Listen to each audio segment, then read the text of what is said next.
Hello YouTube, Rager79 here, and in today's video we'll be taking a look at another GoldRail item, and that is the GoldRail James. So this GoldRail James does have a sun affected box, unfortunately, on the front half. On the back side, you can see you have that vibrant red. On the front side, his red has been dulled to a pink. Which not much to say about this box. There's James on that side, James on this side, a character card on the back, little picture showing you how to couple the engines, and some warnings over here on the bottom, licensing info along with a barcode. So to open up James, simple, pop open his tab and let the engine slide out.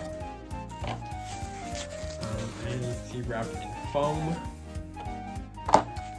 And this engine is in pristine condition, not a single chip, which is actually really nice considering most GoldRail Jameses I do see, most tender engines I see in GoldRail, just most GoldRail engines that have a running board, their running board is always cracked. And this is actually my second time owning a GoldRail James. My other one had a yellowed face, unfortunately, and again the running board was all cracked up. But this one is pristine, beautiful dome, beautiful gold handrails, gold lining, or gold stripes I should say, his whistle, which is a little weird seeing James have a whistle on his firebox. Usually it's supposed to be on a cab. And again, these aren't truly HO scale. I mean, you can balance them on the track like James is doing here, but is he balancing on the track right? He kind of is actually. Nope, he just fell to the inside of the rails. Yeah, but this James is beautiful. So let's take a closer look at it, shall we? So coming down to a spot-on view of James, as you can see, he does have his classic James face. To be honest, GoldRail was hit or miss with the faces. To me, this does not really look like a James. It doesn't really look like any of the main 8 engines, to be honest. They definitely could have did a little bit better with the face. It almost kind of reminds me of Edward, actually, more than James. And really, there's not much else to say about the front except for the big old magnet. And the buffers, I think GoldRail's buffers are a little bit small. That could just be with how large the magnet is. It makes the buffers look small. And yeah, another thing I also do see is the buffers are always broken off just because they're not attached that well. Moving on to the side of James, beautiful number 5, along with gold detail. His cab, for some reason, his handrails stick out on the firebox. Unlike how they pretty much are molded in to the boiler, which maybe it would have been too hard to mold them into that curve to the corner that is right there on the firebox. I don't think it would have been too hard, but it just kind of looks weird, especially when you look at it from like an angle like that, or when you kind of look head on. It kind of looks weird. So if I do that, you can kind of see more what I'm talking about. It looks a little weird. And his sticker's actually peeling off. Would you believe that? Come on, stick back now, James. No cab detailing. Didn't really expect anything there. Ginormous lever. On this one, because it's there, it's new. It does feel quite stiff, which with due time it will stop. It will soften. I don't know why I was about to say stiffen up, but it will soften up. Buffers on the back, ginormous coupler. On the other side, it's identically the same. So, how does James scale?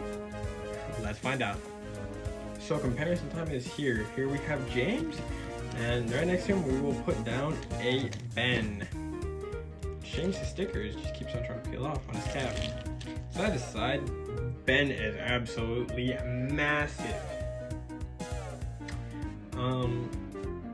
One thing I realized about Ertls in pretty much almost any diecast range is usually the scaling can be pretty off, especially on some of the earlier ranges. Which it was something that was somewhat fixed with later diecast ranges, but something you could never really fully get out of, or get rid of, I should say.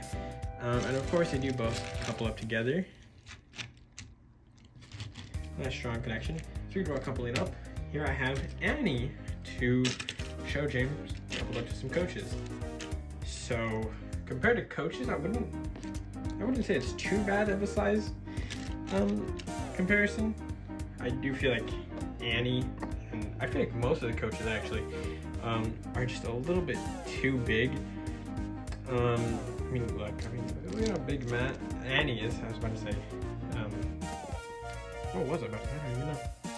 But coaches are just generally big in Bandai, in my opinion. I feel as if they're too tall, and especially from like head on view, that looks really tall. Or maybe they just could have printed Annie's face a little bit bigger. But anyways, sizing wise, James does size up pretty well. Of course, tank engines will always be bigger than him. So overall, this James is a pretty nice addition, and I do like the beautiful red that Bandai did paint him in. Beautiful hot red, sleek, shiny coat.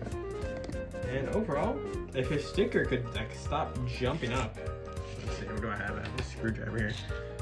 If his sticker could stop jumping up, I would say this model is a 10 out of 10. But because the sticker is trying to just jump off, we'll say that this model is a 9.5 out of 10. If you can find a Bandai James that is in good condition, that doesn't have a yellow face, that still has a turning board and buffers on both sides, then go ahead and pick it up. I would not recommend paying any more than $15 for a James. So if you can, pick a James up. That being said, thanks for watching, and bye for now.